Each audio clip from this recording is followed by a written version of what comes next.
Get around those obstacles and make room to create opportunities. You are listening to the Around the Way podcast. And now, your hosts, Kyle King and Kiana Williams. Welcome to another episode of Around the Way podcast, where we help you get around your obstacles and find a way to redesign your life. We have someone special in the building tonight. And before you start, how would your kids describe who you are? Oh, man. I am loving and fun. I try to be tough sometimes, but at the core, I'm just not the super tough one. Just loving and kind.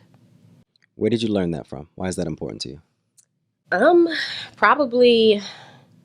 Definitely my parents, but when I think of the most loving person I know, it's my grandmother. And it's just kind of like that feeling of love and home effortlessly. And it's like, I loved feeling like that. I like to make other people feel that way too. So I feel like I love that for my kids. This is going to be good. This is going to be good. So now could you formally introduce yourself and tell us how you're impacting the world? Sure. My name is Brittney Jenkins. I like to say I am a woman. Before everything else, I am a woman who advocates for other women to love themselves wholly, live life authentically, to understand what that really means, and to really go after whatever it is your heart desires. That is who I am at my core. Now, what I do, I am a wife. I am a mom of 2 little toddlers. I am a corporate creative, a digital media specialist here in Charlotte, and I have my own business as a content creator, which is primarily influencer marketing. And that's what I do. I love that the what I do, wife was first. It wasn't like profession. It was home came first. And I honestly think that's just kind of how my life has built out, because in fairness, I don't know if I would have said that was the right answer to say. It's just been kind of the journey of kind of my life, because I just started back in corporate literally a year and a half ago. So it's all been it was wife and then kid. And then back in corporate. So it really has been kind of the trajectory of my life, in fairness, of not having the perfect answer or saying wife first. That's the right thing to say.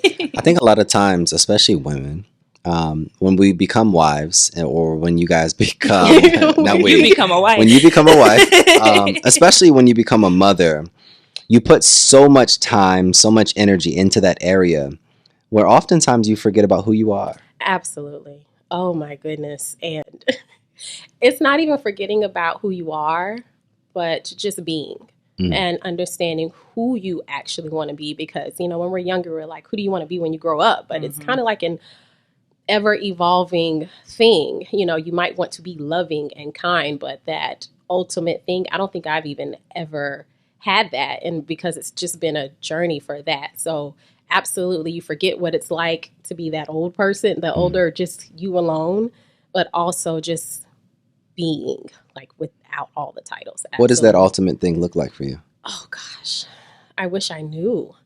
I don't know the thing, I just know the feeling. And that feeling is my children feeling loved. That feeling is having a positive impact on other people, and not feeling miserable with whatever I do every day I get up. It's the feeling. I don't always know the thing, because you also don't always get those things, but I'm sure maybe one day it's VP marketing or this awesome beauty brand, or a brand that highlights or represents Black women and or just women in general, but especially Black women. Ultimately, and making 6 figures in my business and some passive income, financial stability, but ultimately it's just that feeling of love and loving others, and my children feeling loved. You referenced that, when you're a child, you have certain ideas for yourself. In what ways now are you different than what you envisioned, but in a way that is better than what you could have envisioned? It is so much, because I have to be honest. I was the kid that did what I was supposed to do. I knew what I was supposed to say. I know what I was supposed to do. I know what I was supposed to look like, how I was supposed to present myself, what people expected of me. And I presented that. And as a child, to your parent, it comes off as obedience, which my parents are awesome. Shout out to y'all. I love you. Okay. It's no diss to the parents, but it comes off as obedience. But as you grow and develop into adulthood, sometimes that tarries off into people pleasing and pretending. And I felt that all in my spirit. We were just talking about that earlier, right? Because we both come from 2-parent households. And my parents, neither one of our parents were rich or wealthy, but we created this image and this perception to the community, this false reality of keeping up with the Joneses. So then it trickles over the rest of your life, and you're trying to keep up and keep up and keep up until you keeping up, it cracks. Yes. So keep going. Yes, absolutely. And I think I thought I knew who I was, but it was all more presentation. And in fairness, I didn't know certain things that I was pretending, because it's just, I'm just kind of living out how life is supposed to go. Wow. And it wasn't until, so my whole trajectory with working, like I got a degree in mass communication. Worked in news radio for a little while, but then was working at a call center. And then I became an executive assistant and paralegal, completely different. Yeah, that's a lot. Yeah. But, and I had no experience, but I did really well and I excelled at it. So I learned from that point, I can do something I have no experience in and excel at it, which was a great, valuable lesson. But I wasn't very happy with my job. Like, it wasn't fulfilling. And so I started like a fitness brand because I started working out. And that was my first real like dive back into something creative and branding and marketing before I really knew what I was even doing. And so that's kind of how I know I have a passion for it, because I didn't even know what I was doing. I was just like, I like creating something and building a community and making money and impacting other people's lives positively. So I knew it was something, but then I got married. Because my mind had shifted to like, I want to be with this person. I want to be married. Got to be the good wife. You have to be supportive. And due to my husband's job, we lived out of the country like 5 to 8 months out of the year. Wow. And so I quit my job. I did develop a personal brand. I will give myself that. But my whole fitness thing, it just kind of fell to the waistline because I wasn't really doing that anymore. I wasn't interacting in that way. And so I started my personal brand where I could talk about natural hair and traveling and whatever else it is I wanted to do. And I was able to get brand partnerships because of that. This is all new. Like, you want to pay me for talking about things that I already do. What? Great. Yes, I can be creative and do that. So it was just kind of unfolding in its own way, but it was just stifled a bit because I was only in the States for a certain amount of time. And it's just like, but I have to be the good wife. I've got to be supportive, that has to be first. And in that, and that's what I was taught. Like, I have some old school, like, roots where it's like you serve your man. Like, I remember on Sundays, if we had male guests, like, it was a whole thing of serving the man. Like, they're eating, they're at the table, you serve them their food, you ask them if they want something to drink. Like, I was raised on that. And so some of that sticks with me, and I still believe in some of that, but I think it got a little bit lost into my value, and what I want still matters, and my voice, like, it's still there and it deserves to be heard too, and stand firm in that. And so those things of, I want to get married, I want to have kids, like, that's, and have this happy life. It's like, girl, skirt. It doesn't exactly play out that way once you really take the time to listen to yourself and what you want and what you value. And I think that voice became incredibly loud after I became a mom and I had my daughter, because it was just like, what is the example? And I mean, she's only 6 months at this time. And I'm like, what example am I setting for my daughter? She's 6 months old. But it was just a reality check for me. Like, what is that example for her as my child, but as a young lady? And again, no negative things to my parents, but I don't want her to pretend. I don't want her to pretend to be fulfilled, pretend to be happy, and not even realize she's not really happy. And so from that point forward, it was like, Brittney, what do you want? I want to work with a team. I want to be in marketing. I want to be creative. I want to learn. And so that's what I started doing. I continued to work with brands, get that experience. I started building my portfolio, working with other people to help develop their brands so I could have enough to bring to a table and say, I deserve to be here. That's good.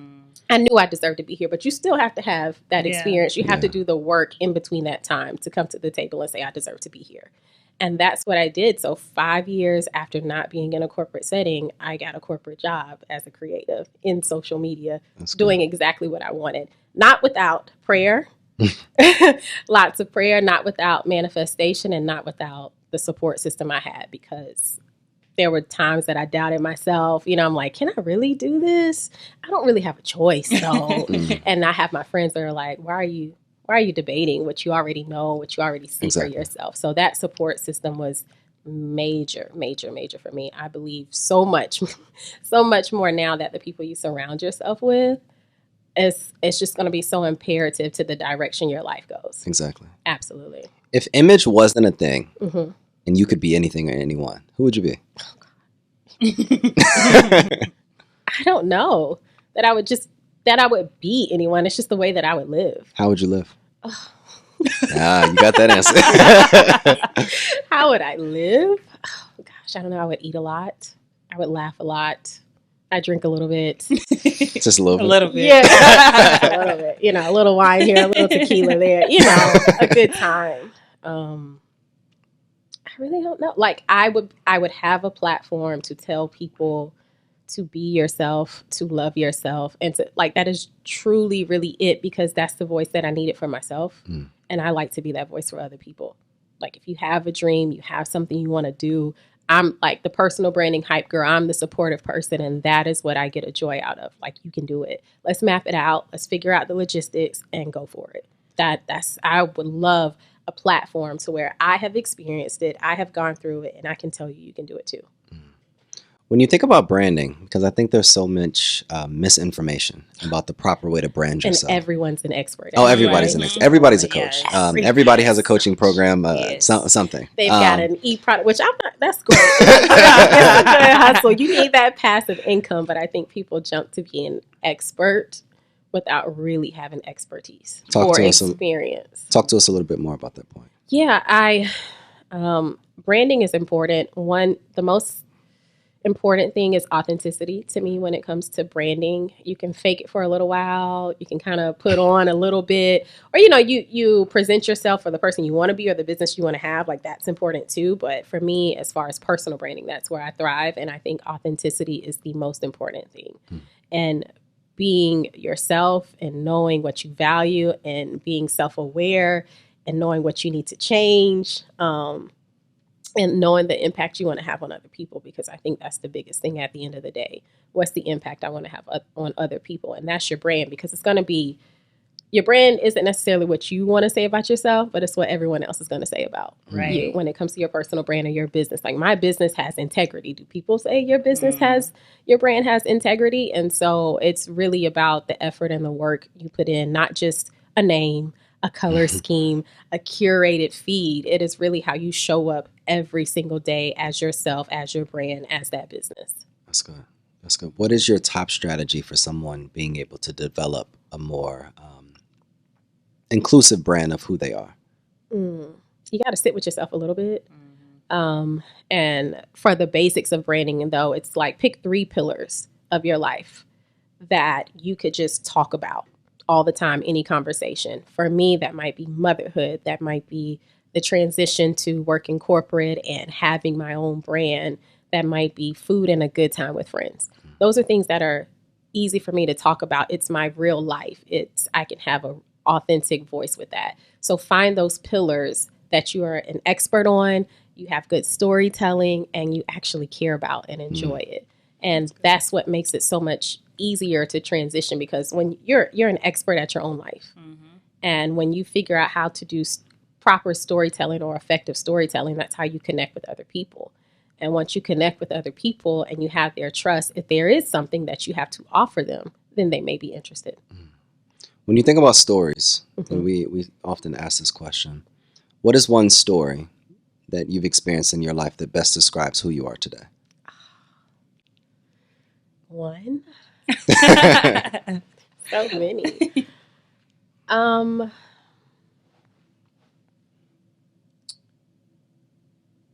I would say, so before I had my 2 beautiful kids, I had 2 miscarriages. And they were like, it was the hardest time in my life. Like I had never experienced, because I experienced death in my family or losing someone or grieving someone, but I had never experienced like having this love and joy for life and then it be taken away because the feeling feels like someone you don't have the memories, but it feels like you've lost someone that you've known your entire life. And I experienced that twice before my kids. And like I said, I did a lot of pretending because I knew what I was supposed to gather myself and look like. And I put on a smile. I said, okay, we need to focus on this, or we need to focus on this. My feelings, they're there, but they don't really matter at this time. And once I was pregnant with my daughter, I kind of had to face that. Like you cannot suppress your feelings, your grief. You have to deal with it at the forefront because one way or another, it's going to come out. And I realized that in my third pregnancy with my daughter because I had this personal brand, I had this platform, I decided to share my story because I know from the outside looking in, it might seem like I am married, I've traveled with my husband, and now I have this baby and I'm so happy. And for me, that was a moment where I was very vulnerable. And I said, it's not just this pretty picture. I have been through some things, a lot of things other women have been through, a lot of things or an experience that women have experienced and have suppressed and do not talk about it because I didn't know anything about it until it happened to me. And I'm like, if it happened to me, if I'm feeling this way, there are probably other women too. And I need you to know that it's not all rainbows. And I mean, it's rainbows now, but I have my rainbow babies, but it's not all perfect. There was pain, there was hurt, there was grief. And I want to share that so you know that your life is just as beautiful, just as great, even though it doesn't look like husband, wife, baby. And in sharing that story, I think like truly for not the first time, but one of the real first times that I felt very vulnerable, that I shared my story, that I felt like I really had a positive impact on other people, that I had nothing to gain from it other than just sharing that story. And that type of feeling is what I wanted to always have with my brand, with every interaction that I have, that I'm authentic, that I share a story and that I connect with other people. That's been life-changing for me. And from that point, it's like even though content is curated, you still want it to be real. Exactly. And that was that was what for me. That's good. Go ahead. So in understanding branding and being a curator yourself, obviously you understand the importance of like how you show up. Mm-hmm. When you don't feel like showing up or you can't show up, what do those days look like? What do you tell yourself? Because I know a lot of times we feel like we don't have time to not be okay. Mm-hmm. What do you tell yourself in those times? It's okay not to be okay. And what does not okay look like for you? Sometimes it's like crying for 30 minutes. Like I am not okay. And I need a good cry really quick. And I might need a prayer, or it might be texting a friend. Like it's okay. Like I might not even show up as my normal self online. It might just be if I post something, it might be a quote or something like that. And I think there is the pressure to show up every single day looking like this person. And I think that's just a part of my brand where I'm just like, today was a day. And it's been tough. Like I am grateful, but today's been tough, and it's okay to have that. And sometimes showing up for myself means not showing up on social media. Now, if you have a business, there are certain things, hopefully you have some things automated, you have them planned out. So if you have to be on social media for posts, like that's why you plan, you pre-record, you have that type of consistency in place. So for your business, you show up. But showing up for me sometimes means not showing up on social media. I saw Madi post something like that before. He said people can take days off, brands can't. Mm-hmm. How would you recommend that people prepare for those days that you may not, I mean, when we're not feeling it, you don't always know like it's coming. Yeah. I'm not going to feel it tomorrow. Like how would you recommend someone to set up their business in a way where they can still be front facing in terms of branding and things, but they still are able to take that time that they need? Exactly. And I think that's just content preparation. That's batch creating ahead of time. depending on your business or the type of content. Like you can record a video way ahead of time, especially if you have those brand pillars. You already know what your audience expects from you for that type of content. So I have a photo shoot and I have 3 different looks. I have the content to pull from. I can pre-write. It's really the planning, because you're not going to want to show up every single day. So it's really planning. Like if it's July or now it's September, I need to be prepared for October. So even if it's a day that I don't necessarily talk on my stories, I have content that I can share. Mm-hmm. So it's really preparing even a month in advance, a couple weeks in advance, because that your brand messaging should be the same. So even if that day you're not feeling like your brand, your messaging can still be the same if you prepare ahead of time. How do you prepare? Let's say somebody's listening right now. It's like, okay, I hear you. I have a content calendar, but I don't know how to look through my content. I don't know what my audience wants. I don't know. Or when I post something, I don't get a lot of engagement. How does somebody strategically or intentionally prepare for some type of rollout? Yes. So consistency is to me, is the greatest teacher, because it's like I posted consistently for a week and I didn't get that type of response. It's like, whoa. 1 week is not enough. Yeah.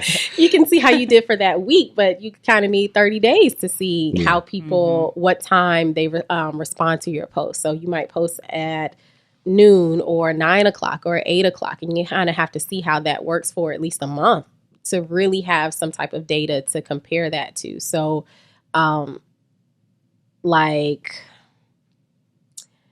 again, your brand pillars, shoot the content ahead of time, a week, like it's fall. Some people were in sweaters sweating it out in the summer to prepare for that content for fall. Your videos, if you go back to if it's beauty, if it is about finance, if you can understand trends that are going to be happening or what's trending now, or like just that type of whatever your expertise is, you just have to pull from that. Like it doesn't have to be complicated if you think about what it is your business offers. If you are a beauty business and you know fall is going to be on the rise, what type of content can you present? If you are a lipstick company, you know, people are going to be looking for lippies for the fall, styles for the fall. If you're a stylist, what do those looks look like? If you are a financial person, you know, the holidays are coming up or will be coming up and people are going to be spending more money. How can we spend money smart, like the smart way? So it's just thinking ahead and planning that content ahead. If we are in October, you should plan for July and for October. If we are, you know, just because you can see what is coming. And it really requires you to take the time. It might be taking a day. Sometimes I literally only have a day because I work a corporate job. I have my 2 kids. And it's like, I have this day. I have these 5 hours. Let me set the tone. I'm going to play a little music. I'm going to relax and I'm going to write. And I'm going to envision what I want this month to look like. And so it's really in practice, preparing ahead of time. What does your best self look like? Oh, she is fed. She has slept in that morning. Well rested, honestly, because we're always on the go. There's always something to do. There's always a meeting to be at. There's always something to plan for. My best self is fed, rested, and prepared. What advice do you recommend to somebody listening right now to being able to achieve their best self? To sit with yourself. It's really hard to like just sit with yourself. No phone, no TV. Take some deep breaths to think about what you want to accomplish in the next week, what you want to accomplish in the next month, what you're already doing to accomplish those things. What makes you feel good, what brings you joy, even if it's, I keep saying, something to eat, you know, because I just believe in that. If it's a bottle of wine, if it's having some chocolate, whatever it is, think about what brings you joy. If it's working out, if it's that night out with your friends, think about what brings you joy. And just kind of hone in on those feelings, because you have to find that here. No one else can truly, like I say, spend time with your friends, but you know, like laughter and love make you feel good. And it's really that time with myself and being okay with time for yourself. So just spend some time alone, no phone, kind of cut off from the world and breathe and rest. That's just what works for me. When you think about that season that you went through Mm-hmm. with 2 miscarriages, Mm-hmm. what advice did you need to hear during that season? Oh God. I needed to hear that I didn't have to put on the face of, okay, it's fine. It's fine if it takes more than a week. It takes more than a month to be, not even be okay, but to come to terms and accept what's happening. That it's not necessarily anything that I've done for something bad to happen. Bad things happen to good people all the time. And it is unfortunate. You can feel all of those feelings because that's kind of how grief works. It honestly shows up whenever it wants to. And it's okay that you're not happy right now. Like, you can take the time to heal. You don't have to try to be perfect or put on the face. Like, you can take that time to heal. And also, the value of my life is not based on motherhood, marriage, corporate, whatever those titles are. Like, the value of your life isn't based on that. Ooh, I'm getting emotional. It is good because God already said so. Your life is good. And anything else you do, according to his word, is just going to add. It is going to be abundance. And you have to just kind of accept this bad thing happened, but life is still good. And it can still be good. And I wish I could tell myself that back then, because I just felt like, oh, it's such a bad thing that happened to me and I just can't seem to get over it, but I'm going to pretend like I'm okay. It's like, you don't have to pretend. You can feel what you feel and your life is still valuable. What are your thoughts? I think that's so good. Like, I think anytime when we think about, like, what do we need to hear, it's still somebody that needs to hear it. So it's like, I think that's so great when when we're able to put those things into words, to be able to, you know, speak into what someone else needs. I think this has been like Refreshing. Yeah. You have such a light energy. You do. Thank you. I appreciate that. I do have a question, though. I want to shift it really quickly. Yes. If those 2 children were standing in front of you and they saw the woman that you've become, what would you want to say to them? Oh, that's so hard. Like, you're going to make me cry. We talk about the kids and it's like, boo-hoo. Yeah. And you said, how old were they? Like, just standing in front of me, like right now? Or Sitting in right here. Oh, mommy loves you. What did they teach you about yourself? That I'm so strong. I'm so much stronger than I give myself credit for. Pregnancy and labor and delivery is a lot. And because it is very common, like you get pregnant, you have the baby, like you kind of forget, like, no, it's a lot. Big deal. Yeah, it's a lot on your body, and labor and deliver for both of them was a lot for me. And even after that, like, there's more work and very little rest. And I'm like, I can't do this, but I did it. And it's like, I'm so much stronger. And they are loved just because I'm their mom. Like, you don't have to prove your love, your value, anything. I love you because I'm your mom. That's it. 60 seconds to share any message with the world. Oh my gosh. Eat well. Dance. Look, eat. Eat, please. Dance.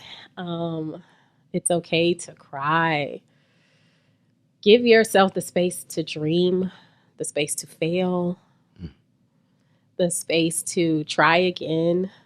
Don't shield yourself from anything that you're afraid of, because growth happens when you remove the shield. And growth, it can be painful, it can be scary, uncomfortable, uncertain, but that journey to whatever that next place is so much more beautiful. That journey is what makes life worth living to me. And you owe yourself a chance to say, let me remove the shield. Okay, fear. Okay, uncertainty. You owe yourself that chance to live. You can be safe, but living just feels so much better.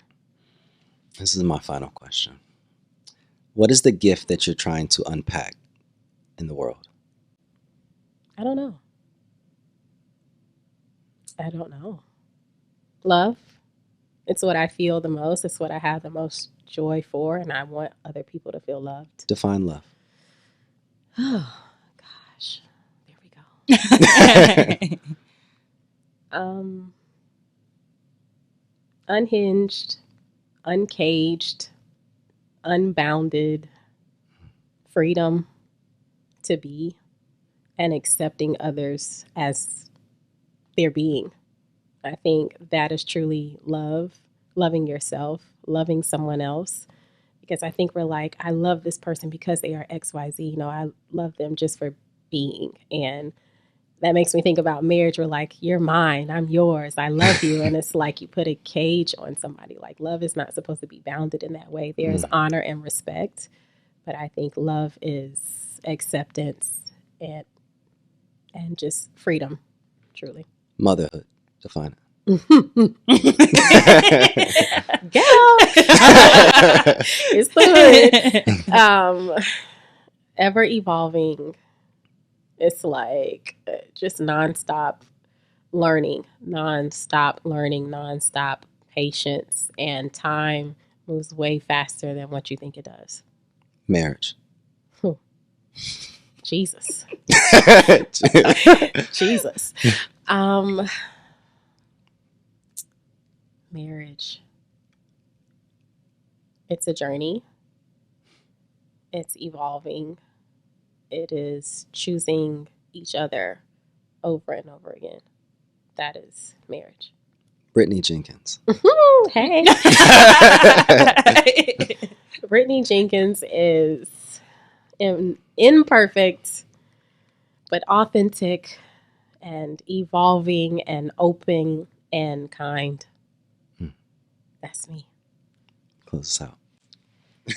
So let us know where we can follow you on social media. Yes, on social media. Instagram, I am at justbbritt, JustBbritt. I have my website, my blog, www.justbeingbrit.com. So I hope that everyone, listens. This is great and well-rounded. Thank you so much for another episode and staying with us of Around the Way podcast. We hope you have an amazing rest of your day. We'll see you guys next time. Later.